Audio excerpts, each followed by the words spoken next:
For exercise, for exercise, for exercise. Mayday, mayday, mayday.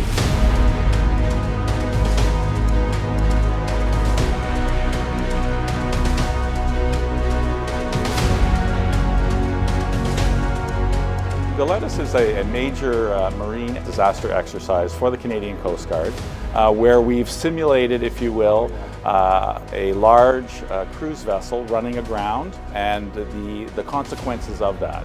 So our first initial parts have been dealing with casualty management, getting the people off of that cruise vessel. As the vessel has run aground, we are playing that it has had a spillage of oil, and we are responding to that environmental threat. We pretended to have injured personnel on a cruise ship. We also had a loss of personnel overboard during the actual incident. We hoisted personnel, did our triage operations, we simulated moving them into the township of Port Hardy. So that put people in the water and forced our assets to go into open water search techniques. It's amazing how many different agencies and how many different assets have to come together to protect our coast.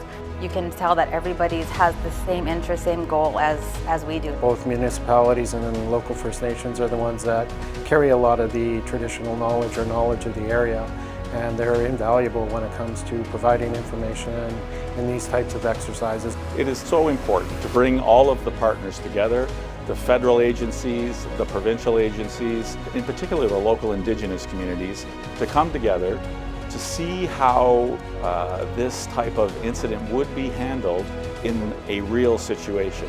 With our local and Indigenous knowledge, and then with the Coast Guard assets and personnel, we can continue to make sure that to ensure safety on the water and also cleanliness of the water and shorelines. So it's a good partnership. We're both guardians of the coast.